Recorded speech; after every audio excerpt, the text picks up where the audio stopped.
এতিয়াৰে পৰা যান-জঁটৰ কোনো সমস্যা নহব আৰু শিৱসাগৰবাসীয়ে প্ৰথমবাৰৰ বাবে এখন উৰণীয়া সেতু লাভ কৰিব আৰু আমি বৰ্তমানে উৰণীয়া সেতুৰ ওপৰতে আছো।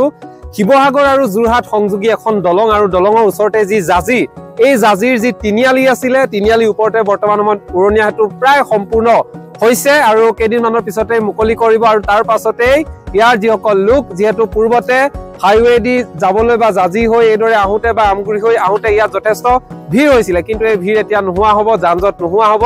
তাৰ সমান্তৰালভাৱে শিৱসাগৰবাসীয়ে প্ৰথমবাৰৰ বাবে যি উৰণীয়া সেতু লাভ কৰিব, এই উৰণীয়া সেতুৰ ওপৰেদিয়েই যাব পাৰিব যিসকলে যোৰহাটৰ পৰা শিৱসাগৰলৈ অহা যোৱা কৰিব বা আমগুৰিৰ পৰা যিসকল আহিব যোৰহাটলৈ বা শিৱসাগৰলৈ যাবলৈ আহোঁতে তেওঁলোকে তলেদিয়ে পাৰ হ'ব পাৰিব। আৰু এনেধৰণৰ যি যান-জঁটৰ সমস্যা, এই সমস্যা মষিমূৰ কৰাৰ উদ্দেশ্যে চৰকাৰে এক বিশেষ ব্যৱস্থা গ্ৰহণ কৰা পৰিলক্ষিত হৈছে।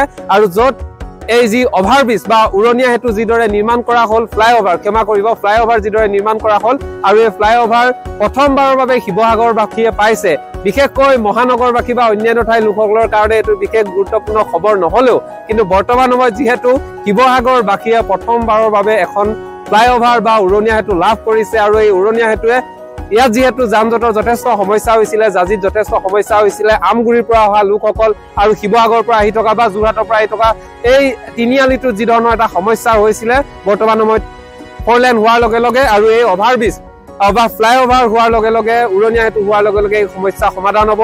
আৰু এই সমস্যা সমাধানৰ স্বাৰ্থত চৰকাৰে যি ব্যৱস্থা গ্ৰহণ কৰিলে তাক লৈ বহুতে প্ৰশংসাৰে উপচাই তোলা দেখিবলৈ পোৱা গৈছে। আৰু বৰ্তমান সময়ত আমি এই যি উৰণীয়া সেতুৰ পৰিৱেশ দেখাইছো আৰু এই উৰণীয়া সেতু অতি সুন্দৰকৈ নিৰ্মাণ কৰিছে ইতিমধ্যে আৰু খুব কম সময়ৰ ভিতৰতে এই উৰণীয়া সেতুখন মুকলি কৰা হ'ব।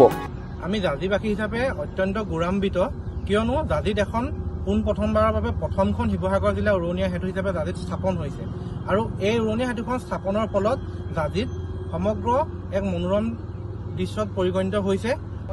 জাজি অঞ্চলত যান-জঁটৰ সমস্যা দূৰ হ'ব বুলি আমি আশাবাদী আৰু আমি এই জাজি অঞ্চলত দুৰ্ঘটনাৰ পৰা আমি মুক্ত হ'ম বুলি আশাবাদী।